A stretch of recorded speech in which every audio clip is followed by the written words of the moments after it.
te mäletate, mitu hooaega meil üldse on olnud Maskis lauljal? Filmi 5. Ja kas te olete algusest peale seda vaadanud? Jah, suht alguses. Meil ei ole ühtegi hooaega vahele jäänud. Ja kui vanad te olite, kui te alustasite vaatamist? Ma ei tea, 2020 hakkas 4-aastased vist. Igatahes väga äge, aga kas teil on juba kujunenud sellel hooajal oma lemmik Mask ka? Seda vist veel ei ole eetris olnud, aga Pallimeri. Ja miks ta meeldib sulle? Ma ei tea, tundub äge.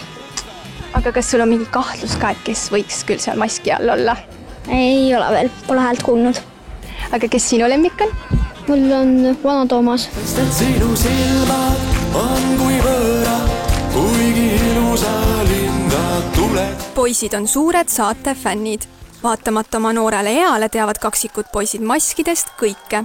Kindlasti oleks ka detektiividel poistest palju abi.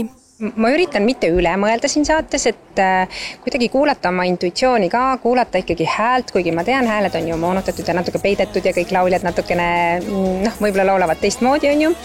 Ja inimesed, keda me ei ole kuulnud laulmas, siis seda häält on nii raske ära tunda, et kuidagi, aga üritan nagu leida neid mingisuguseid häälenüansse siiski. Ma arvan, et kõik läheb kenasti ja meil on väga hea detektiivide tiim.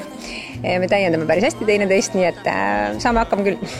4. saates võtsid mõõtu Pärl, diskodiiva, Sfinks ning Karvakoll. Maski pidi langetama Pärl.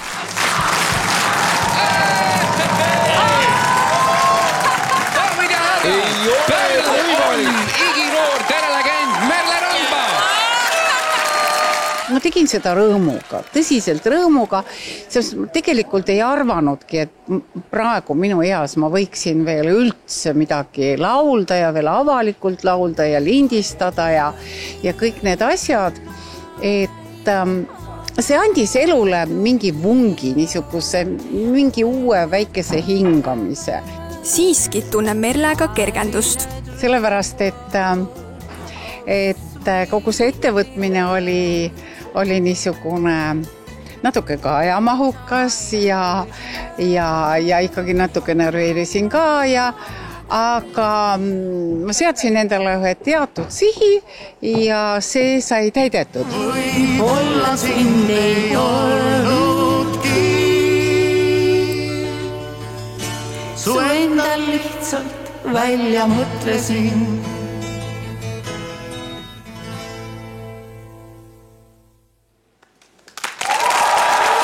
Neljas osa tõi endaga kaasa ka pisaraid. Me pillisime. Me ka pillisime. See oli nii ilus. Armastuse lugu. Oli jah. See oli nagu päris armastuse lugu ja siis tõesti ei nuta sellepärast, et keegi ütles sulle, et näita mulle pisaraid, vaid need tulid ise. Et Merlele suur aitäh, et ta tuli, et ta nõustus seda tegema ja tema etteaasted olid lihtsalt väga lummavad ja need lähevad teleajalukku. Merle lõpulaul oli pühendatud kadunud abikaasale. See oli duett, mida kunagi ei sündinudki. Seda õiget aega ei tulnud ja pärast seda aega ei olnudki. Ja siis oligi kõik. Ja siis me ei saanudki enam teha, aga see üks lugu meil on. Ma lihtsalt ütlen alustuseks, et ma ei ole selle saate tegemise jooksul veel kordagi ühtegi pisarat valanud, isegi kõige pingelisimatel hetkedel. Ja nüüd Merle lihtsalt tõmbas mul kõik kraanid lahti. Silma niiskis täpselt enne intervjuud, eks ole. Kuna Merle ju teatavasti on ka nagu mingisugune, ütleme niimoodi, et ta nagu väärib olla Pärl. Et siis kõik need asjad niimoodi moodustusid selliseks ühiseks tervikuks. Detektiivid tegid täna head tööd. Palju õnne. Me saame hakkama. 4 peale saame hakkama. Ja, me saame hakkama. Kes langetab Maski järgmisena, näed juba sel pühapäeval.